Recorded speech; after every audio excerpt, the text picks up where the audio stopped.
गिबियावनो आङो जोंनि बिटिसिनि चिफ मानगोनां हाग्रामा महिला सारखौ धन्यबाद होग्रोनांगोन जितु बिथाङा मोनसे इलेक्सन समाव खोथा होदोंमोन मुंख्लंफोरखौ जों सनमान होगोन आरो बेबायदियैनो दिनै जोङो मुंख्लं न'खरफोरनो माने 200 साब्रै परियालनो 5 लाख करै चेक राननाय हाबाफारि सोलिदों ओंखायनो जोङो दिनै बे चेक बाक्सा क'क्राझार चिरां बाक्सा उदालगुरि आरो सनितपुर आरो नोङो बिश्वनाथ डिस्ट्रिक्ट आरो धेमाजि आरो जोंहा गवालपारा विभिन्न जायगानिफ्राय दिनै बे परियालफ्रा चेकखौ लानो थाखाय आरो ओंखायनो दिनै आङो बुंगोन जे जाय दिनै शहीद परियाल दिनै बिथांमोनखौ आं दुखु फोरमायदों मानो जों हानायसिमबो खेबसेयावनो होनो हानांगौमोन मानोना जोङो दिनै सुक्तियावबो दंखायोमोन 5 लाख करि होनाय ओंखायनो दिनै भारत सरकार आरो आसाम सरकार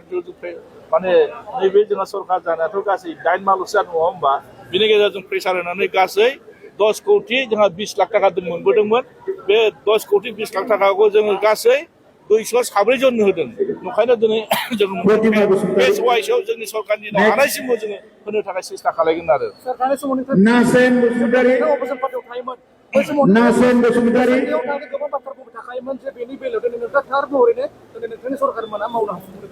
नंगौ जों दिनै सनमान होनांगोन जितु सुक्ति जादों जों शहीद परियालफोरनि जायफोर शहीद जाबाय जायफोर मुंख्लं जाबाय बिथांमोननि थैनि बेसेनावसो दिनै जोङो बे बिटिसि बा जोंनि बे माने बिटिआरआ सुक्ति जादों ओंखायनो जों बिथांखौ सनमान होनानै बे जोङो बयखौबो जों बुंगोन आरो सिगांबो बुंबाय थादों आरो दाबो बुंगोन आरो दाथ' पावाराव थाबाय ओंखायनो जों बेखौ जोङो होजोबनो थाखाय जों सेस्था खालामगोन आरो जोंसिम हायो मुंख्लं न'खरफोरनि थाखाय जिहेतु नोंथाङा बुंदोंमोन माने 3% साख्रिनि बेबस्था दोननाय जागोन होननानै माबायदि जागोन नङा बेखौ जों एसि मिटिं अलरेडि डिसिसन लादों दिनै जितु सोरजि जादों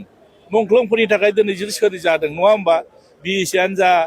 बिटिसियानो जा आरो बिटिआरआनो जा मोनथाम जितु सुक्ति जादों बर'फोरनि थाखाय गासिबो मुंख्लंफोरनि थाखाय ओंखायनो दिनै बिथांमोना सुप्रिम सेक्रेटारि जितु खालायबाय बेखौ सनमान होनानै जोंनि बिटिसिनि चिफ मानगोनां हाग्रामा महिला रिसार्चनि दैदेननायाव जों एसि मिटिंआव डिसिसन लादों माने 3% मुंख्लं परियालनि थाखाय जोङो मोनसे जोंनि बिटिसिनि सिङाव जि साख्रि ओंखारो बेहाय जों होनो थाखाय अलरेडि बेखौ जों सिद्धान्त लादों आरो बेखौ मोगथाङाव मावफुंनो थाखाय अलरेडि जों थिग थाक खालामगासिनो दङ जायफोरा दिनै मुंख्लं अनसुंथाइ मोनबाय बिथांमोननिसिम मा साजेसन थागोन सार आङो बयखौबो खावलायगोन जाहाथे मुंख्लंफोरखौ गोसोखांनानै जाहाथे न'खरफोरा मोजाङै सोलिथों आरो बिथांमोना जितु सासे माने सुप्रिम सेक्रिफाइस खालामनायनि जाहाथे बेक्ति नङा होमब्ला जेबो फैसाफोरखौ